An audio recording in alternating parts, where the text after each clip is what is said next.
আসসালামু আলাইকুম। News Bangla politics channel থেকে স্বাগত জানাচ্ছি আমি আব্দুল্লাহ খান। বাংলাদেশ প্রতিদিন তাদের প্রধান নিউজ করেছে তরুণরা পুরো বিশ্বকে পাল্টে দিতে পারে। প্রধান উপদেষ্টা ডক্টর মোহাম্মদ ইউনূস বলেছেন, তরুণরা অসীম সম্ভাবনাময় এবং তারা পুরো বিশ্বকে পাল্টে দিতে পারে।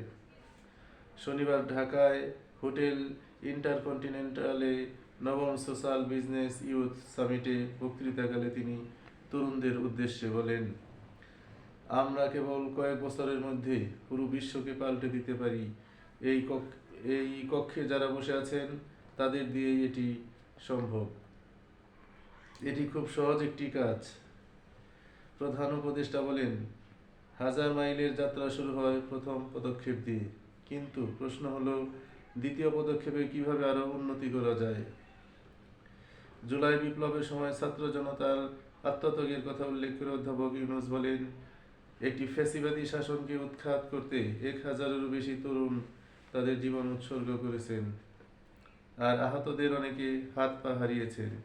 তাদের এই আত্মত্যাগ কেবল একটি নতুন বাংলাদেশ গড়ার লক্ষ্যে। জুলাই বিপ্লবকে ঐতিহাসিক আন্দোলন আখ্যা দিয়ে ডক্টর মোহাম্মদ ইউনূস বলেন, আজ পুরো দেশই এক ধরনের জাদুঘরে পরিণত হয়েছে এবং জাতি তরুণদের স্বপ্ন বাস্তবায়নের জন্য প্রতিশ্রুতিবদ্ধ। তরুণদের আত্মত্যাগের বিনিময়ে অর্জিত নতুন বাংলাদেশে তিনি বিশ্বের 25টি দেশ থেকে আগত প্রতিনিধিদের স্বাগত জানান। সবাইকে ধন্যবাদ।